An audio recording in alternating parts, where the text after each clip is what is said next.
Olá, pessoal, bom dia. Como é que vocês estão, meninas, meninos? Gente, então hoje a gente começa a falar a respeito da Revolução Russa, né? A gente começa a falar, na realidade, das revoluções russas, né? Porque você vai ter uma série, né?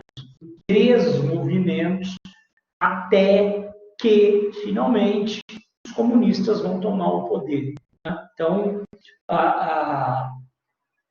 nós vamos hoje, nessa aula, a gente faz a parte introdutória, né? Que é a chamada Rússia pré-revolucionária, né? Ou a parte em que a gente vê a monarquia absolutista na Rússia. Olha, pessoal, a primeira coisa que vocês têm que entender. A Rússia, ela é o país da Europa mais ao Oriente, né? A Rússia é o país da Europa mais a leste.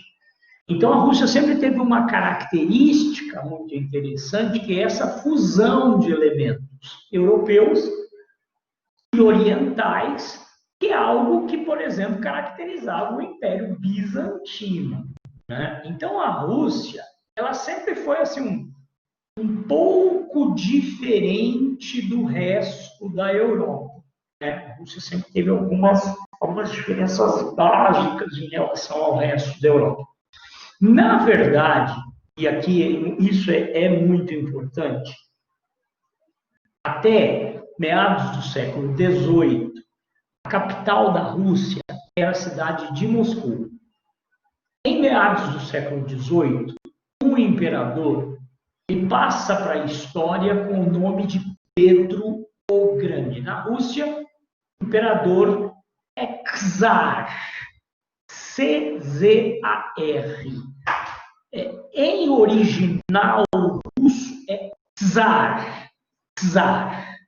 Que é alfabeto cirílico e tudo mais, né? Então, no original russo vem com T. Mas, traduzindo, né, adaptando a nossa língua, Czar. Por quê? Porque deriva de César. Czar, C-Z-A-R, é uma russificação da expressão latina César, né? Imperador. E Pedro, ele morou, quando jovem, ele viajou para a Europa Ocidental incógnito, ele viveu durante algum tempo, ele trabalhou, ele esteve na Holanda, que era na época um dos países economicamente mais evoluídos, né, da Europa.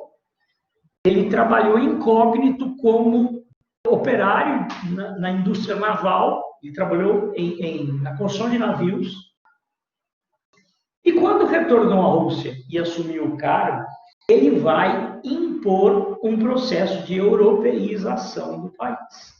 Inclusive, vai mandar construir uma nova capital, a cidade de São Petersburgo, né? Ou depois mudou de nome para Petrogrado, depois mudou de nome para Leningrado, hoje voltou a São Petersburgo, né? Cidade de São Pedro. Ele manda fundar essa cidade bem no extremo norte, ali na fronteira com a Finlândia, com o objetivo de construir ali uma capital 100% europeia e fugir da excessiva influência da Igreja Ortodoxa, para que ele pudesse implantar um Estado mais laico. Então, quem vai botar os pés da Rússia na Europa vai ser esse czar Pedro o Grande. Então, vai promover esse processo de modernização. Mas é um processo de modernização mais pensado em termos de política, de administração pública. Ele não vai, por exemplo, subverter a ordem monárquica feudal, né? A Rússia continuava sendo uma monarquia absolutista com uma economia basicamente agrícola, onde essa monarquia absolutista dependia intensamente de uma elite de proprietários rurais, a chamada nobreza, né? Nobreza russa. Então, a Rússia, mesmo com as reformas promovidas por Pedro o Grande, ela mantinha essas características monárquico-absolutistas para a época normal, para a época, né? Ele está adotando o modelo francês, né? E a feudal no que diz respeito a relações trabalhistas. Tá?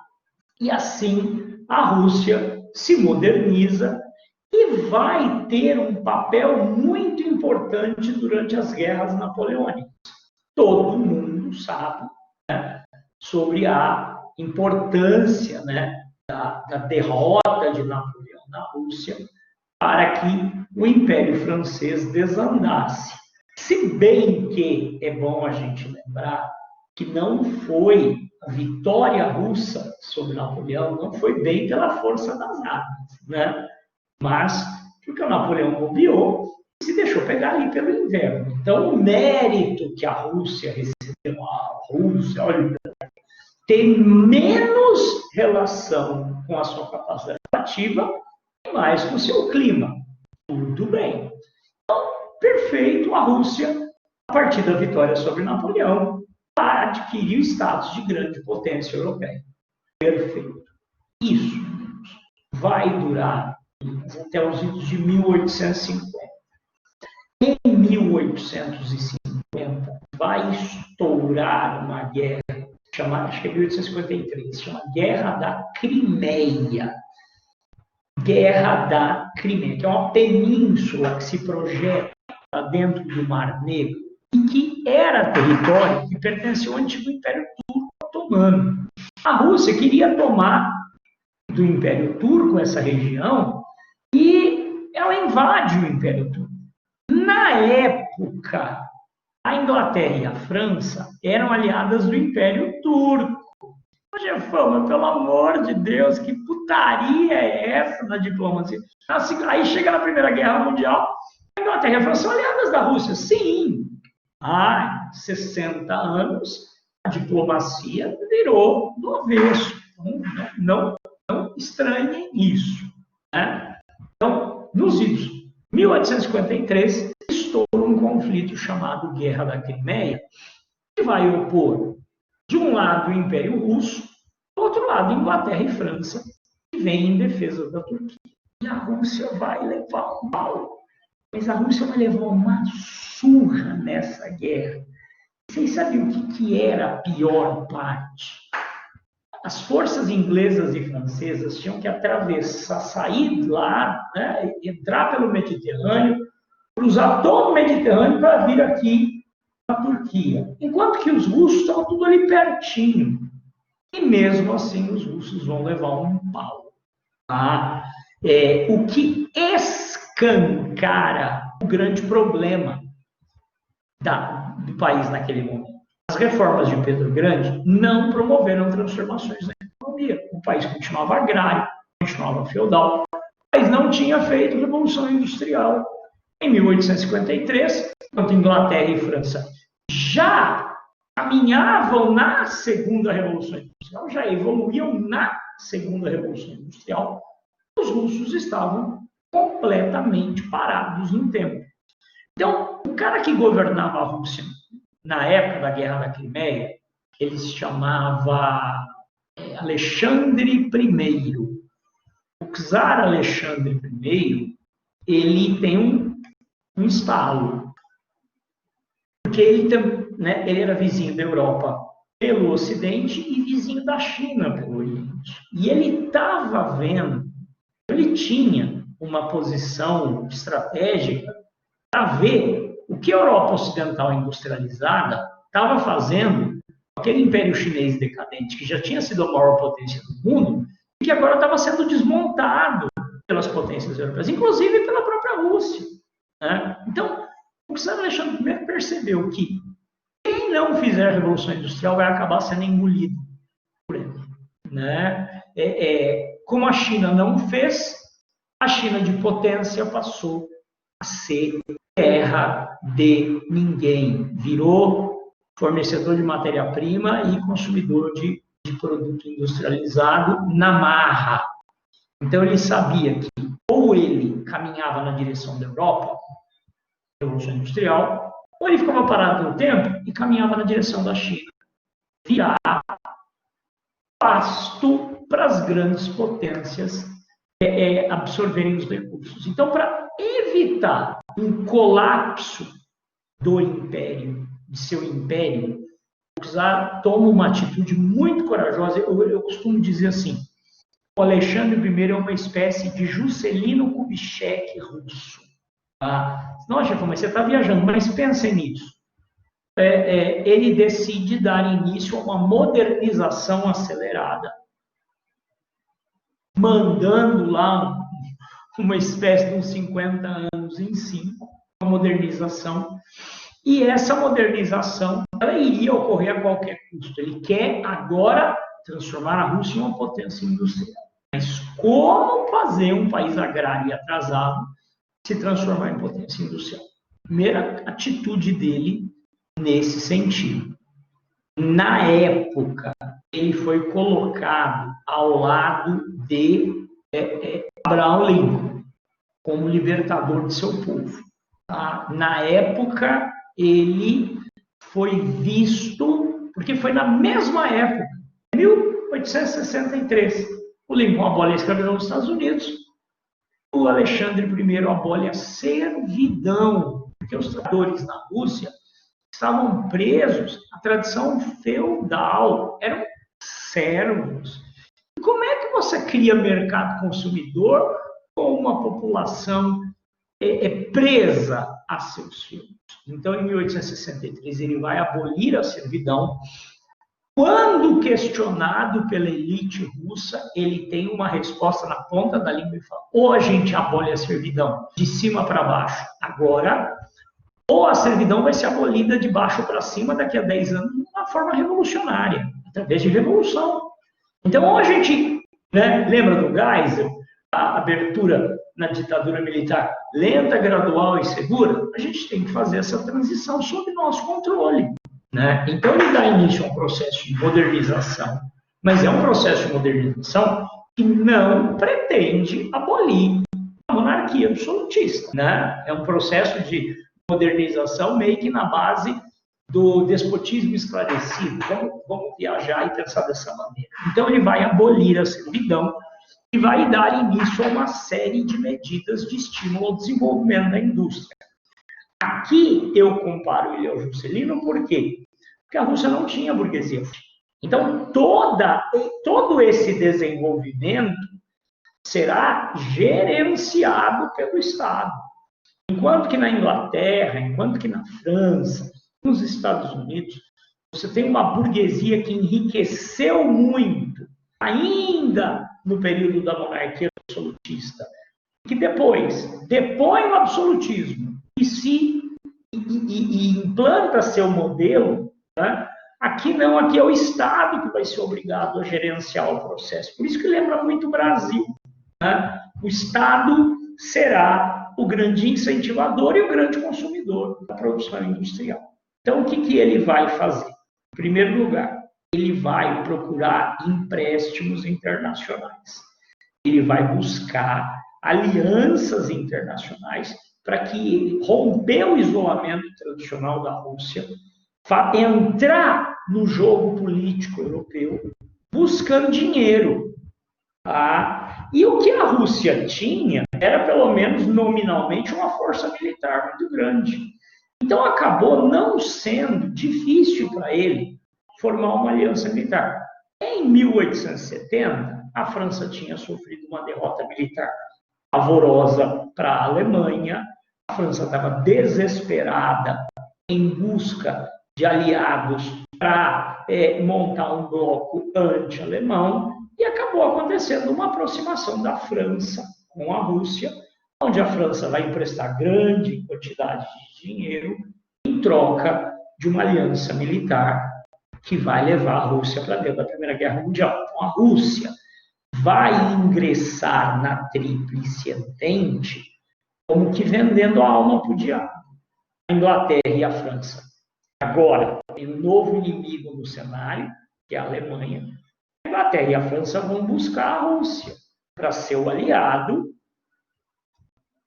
pagando, né, emprestando grande quantidade de dinheiro para que a Rússia pudesse financiar seu processo de industrialização.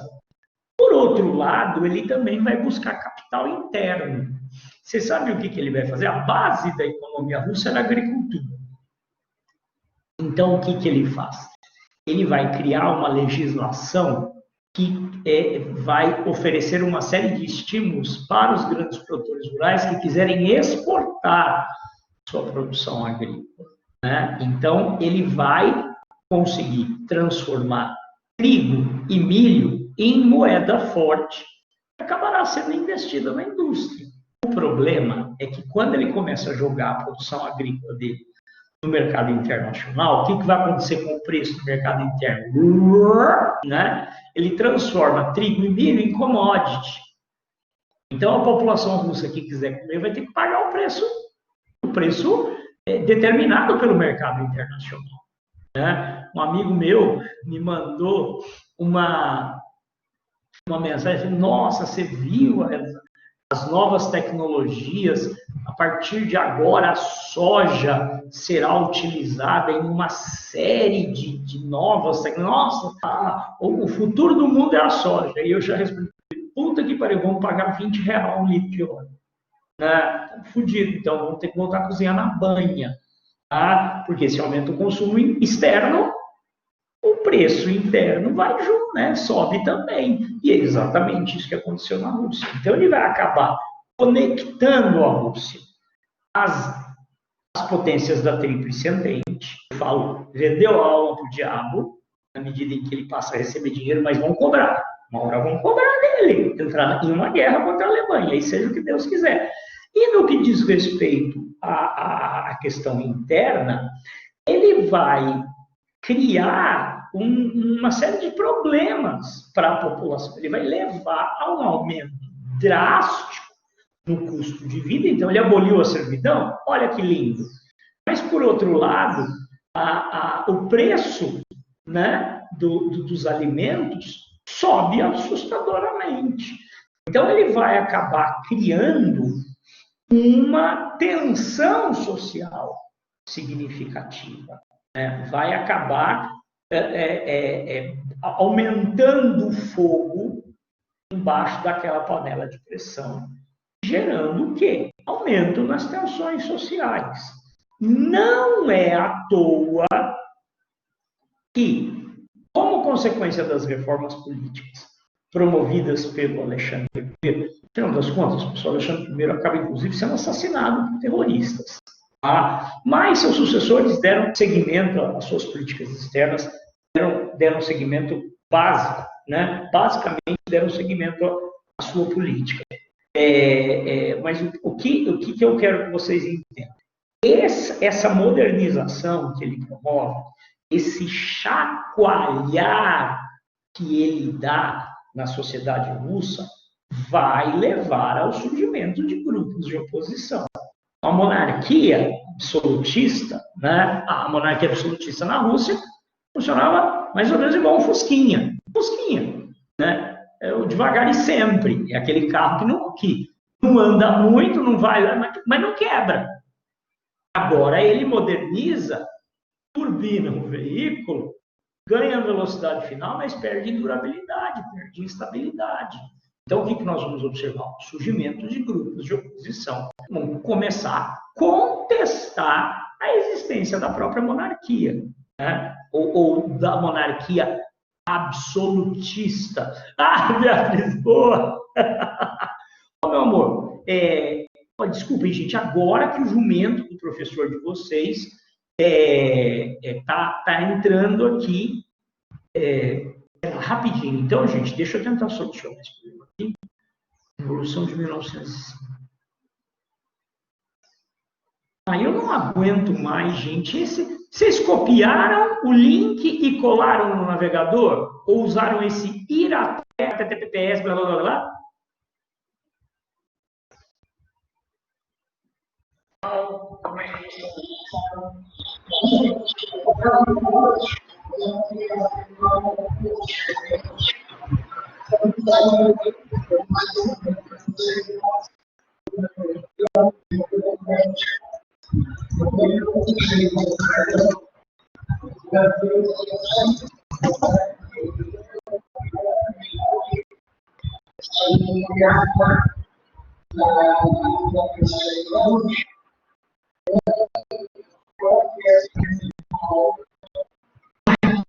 que for aqui, gente.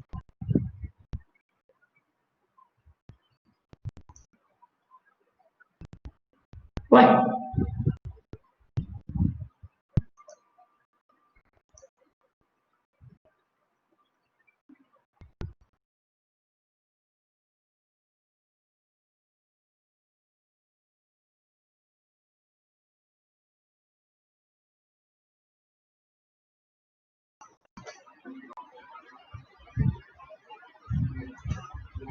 Meus amores, vocês têm que cobrir ele com o curso e usar aquele ir até. Não é hiperlink, tá? Por isso que vocês não estão conseguindo acessar, tá? Deixa eu mostrar aqui para vocês. Vocês vão pegar isso aqui e vão jogar. Ó, lá. Vocês vão pegar isso e cobrir e aí jogar no ir. Ainda não deu? Mas que inferno, gente! Então, nós vamos fazer o seguinte. Calma, no finzinho dessa aula, eu vou subir esse vídeo no YouTube e disponibilizo para vocês o link do YouTube. Tá bom? Então, no finalzinho dessa aula, eu disponibilizo para vocês o link do YouTube e aí acabou. Ah, pessoal, que caramba, deixa eu ver aqui, inclusive. Espera lá, rapidinho, configurações. Compartilhar link do vídeo. Aí, ó, é isso aqui que eu fiz. Não sei por quê.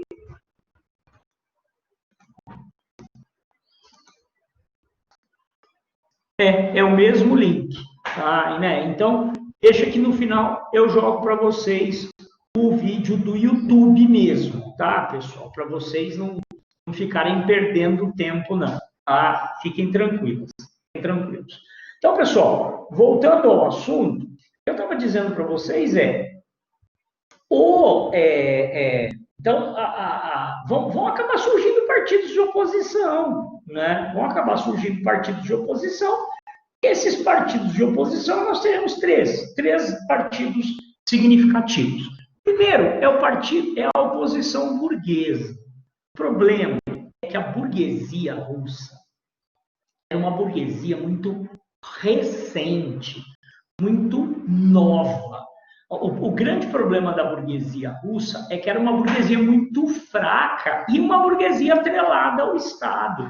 A Rússia não tinha uma burguesia capaz de promover uma revolução, como foi feito na Inglaterra, na França, como foi feito na independência dos Estados Unidos. A burguesia russa era atrelada à monarquia por um cordão umbilical. A burguesia francesa surge no final da Idade Média e vai tomar o poder em 1789.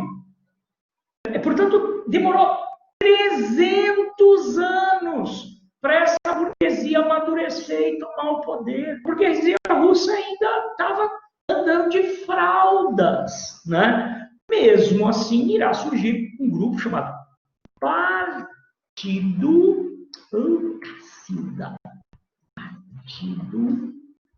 Cadete. Partido Cadete. Esse é o partido que faz oposição, é o partido burguês que faz oposição à monarquia na Rússia. A gente ouve falar tão pouco que era fraca, era uma burguesia fraca, uma burguesia pouco numerosa. Na verdade, assim como no Brasil, a maior parte das grandes empresas, você pega o tempo do Getúlio Vargas, né? A maior parte das grandes empresas eram empresas estatais. Você não tinha uma burguesia tão significativa, não tinha grandes empresários. Mas esse partido, mesmo que pequeno e fraco, lutava para transformar a Rússia em Inglaterra. lutava para que politicamente a Rússia se tornasse uma monarquia parlamentarista. Tá? Então, o grande objetivo do Partido Cadete é transformar a Rússia numa monarquia parlamentarista. E aí você tem dois grupos socialistas, dois grupos de base socialista. O PSR, ou Partido Socialista Revolucionário. Esse PSR é um grupo socialista, mas não é marxista. O Marx chamaria esses caras de socialistas utópicos. O que é que esse pessoal era socialista, mas não era marxista? O que o PSR defendia? A Rússia, 90% da população da Rússia mora no campo. 90% da população da Rússia é composta por agricultores. Tá? Então, a revolução que nós vamos realizar aqui na Rússia tem que ser feita por trabalhadores rurais. Eles discordaram. O líder, o fundador do PSR, ele foi contemporâneo de Marx. E eles trocaram inúmeras cartas, onde ele discutia a especificidade da Rússia. Aqui não tem como fazer revolução proletária, não, que não tem proletário. Tem 2% da população proletária. Então, quem vai fazer a revolução? Trabalhadores rurais. E, por outro lado, nós teremos também o PSD. PSD, PSDOR, POSDR. É Partido Social Democrata? Partido Social Democrata Operário Russo, Partido Operário Social Democrata Russo. Como o nome é muito grande, vamos reduzir isso só para PSD mesmo, Partido Social Democrata. Tá? Esse é o partido marxista, esse é o partido da turma de seguidores do Karl Marx, que vai defender na Rússia uma revolução operária tradicional. Tá? Vai defender uma revolução operária como Marx pregava. O grande problema desse grupo é que ele rachou por causa de briga. Tá? Então, esse grupo estava dividido. Em 1903, virou 2.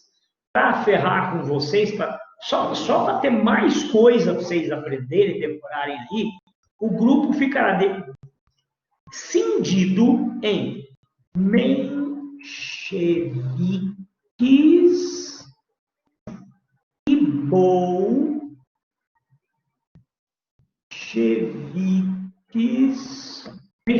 bolcheviques. Que eram os apelidos da época, significa minoria e maioria. Não tem nada a ver com o tamanho. Tá? Esquece essa questão da minoria e maioria. É só o nome mesmo. Então, os mencheviques, que vem da palavra russa minoria, mas não tem a ver com o tamanho. Amor, fecha a porta. Não tem a ver com essa questão de tamanho. Os mencheviques eram chamados de moderados. Eram lembra, M de moderado, mencheviques. Eles defendiam que eles não conseguiriam derrubar a monarquia sozinhos. Eles falaram assim, nós temos que nos aliar com o PSR, até mesmo com os cadetes, para derrubar a monarquia, para depois pensar em implantar o comunismo. Né? Então, eles defendiam uma aliança temporária com o PSR e os cadetes.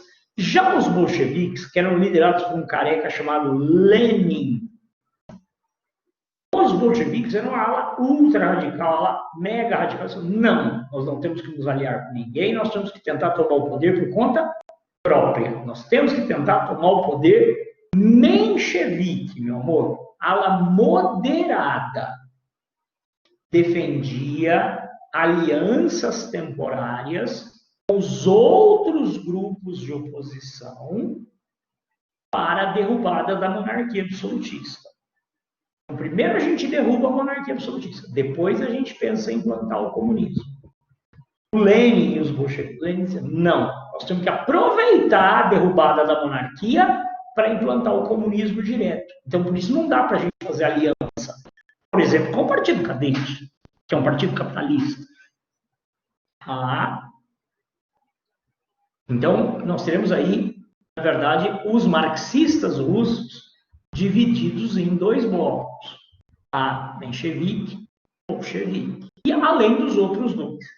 Esses grupos de oposição, eles vão ter a oportunidade de testar a sua força. Porque em 1904, vejam bem, A Rússia vinha se expandindo para cima do território chinês. E o Japão também. Então, estava todo mundo beliscando um pedaço da China. E aí, de repente, o Japão e a Rússia trombaram lá no meio, por conta de duas regiões, Manchúria ao norte e a Coreia ao sul. Tudo era parte do território chinês. Então, de repente, russos e japoneses começaram a bater cabeça pelo controle das regiões chinesas da Manchúria e da Coreia. Tá? E aí, o que acontece? Os russos forçam a China a lhes vender a Coreia. Forçam a China. Compram a Coreia e já vão lá e constroem uma baita de uma base militar na Coreia. A Porto Arthur, ou Port Arthur. Né? E isso para o Japão foi uma provocação inaceitável. O Japão atacou a Rússia. Atacou aquelas bases russas na Manchúria e na Coreia. E aí, gente, vem o fantasma da guerra. Os russos começaram todo esse processo de modernização, porque 50 anos antes eles tinham levado um cacete numa guerra, né? Contra a Inglaterra, contra a França. Tá? Agora, passados 50 anos, eles vão enfrentar um país asiático, de industrialização recente, muito menor do que o Império Russo, e a Rússia vai apanhar mais do que vaca na horta. Não vamos entrar em detalhe aqui sobre os problemas de abastecimento que o Exército e a Marinha Russa sofreram. Eles tinham que vir do outro lado do mundo para fornecer suprimentos para o seu exército, quando o Japão estava lutando do lado de casa. No fim das contas, pessoal, o que interessa é que, de novo, a Rússia levou um cacete. Né? E isso causou um impacto psicológico muito forte na população da Rússia, porque o governo russo ficava falando assim, não, gente, calma, ó, a vida de vocês está difícil, mas até nós vamos, a hora que o país se tornar uma potência, todo mundo vai se beneficiar. Então, esse sofrimento de vocês é temporário. Quando a Rússia se transformar numa potência, todo mundo vai viver bem. E a guerra, né, guerra russo-japonesa de 1904, ela funciona meio que como um teste para essa evolução da Rússia, para essa modernização da Rússia. E a Rússia tomou pau no diabo do teste, né? A Rússia se ferrou, perdeu a guerra. Foi um vexame internacional. A capinha, inclusive, do vídeo da nossa aula gravada, que é assim, um grandão apanhando de um pequenininho. Né? Um enorme, uma pessoa enorme, ele deu um murrão na cara do baixinho. E a Rússia perdendo a guerra para o Japão. Então, tudo bem, a gente começou esse processo de modernização e a gente perdeu uma guerra para a Inglaterra e a França. Mas tudo bem, vai, Inglaterra e a França é puta potência. Agora, depois de 50 anos, a gente vai para a guerra contra o Japão e a Então, a derrota russa nesse conflito, chamado de Guerra Russo-Japonesa, levará ao início da primeira grande revolução na Rússia, que é chamada Revolução de 1905. Tá bom, pessoal? Tá bom, meus amores? Gente, então nós fechamos a aula aqui, porque agora continua na aula gravada e eu já vou postar o link para vocês, não vai demorar nem 2 minutos. Tá? Mas antes de nós encerrarmos aqui, eu gostaria de me despedir de vocês. Feliz na semana que vem. Tenham uma boa semana. Lembrando que segunda-feira não teremos aula. Tá? Segunda-feira não haverá aula. Então, a gente volta a se encontrar só, sei lá, longe, lá meio de novembro. Tá, pessoal? Gente, então, amo vocês. Um abraço gigante a todos e a todas. Até nossa próxima aula. E eu já vou postar o link lá agora, tá, gente? Beijo a todos.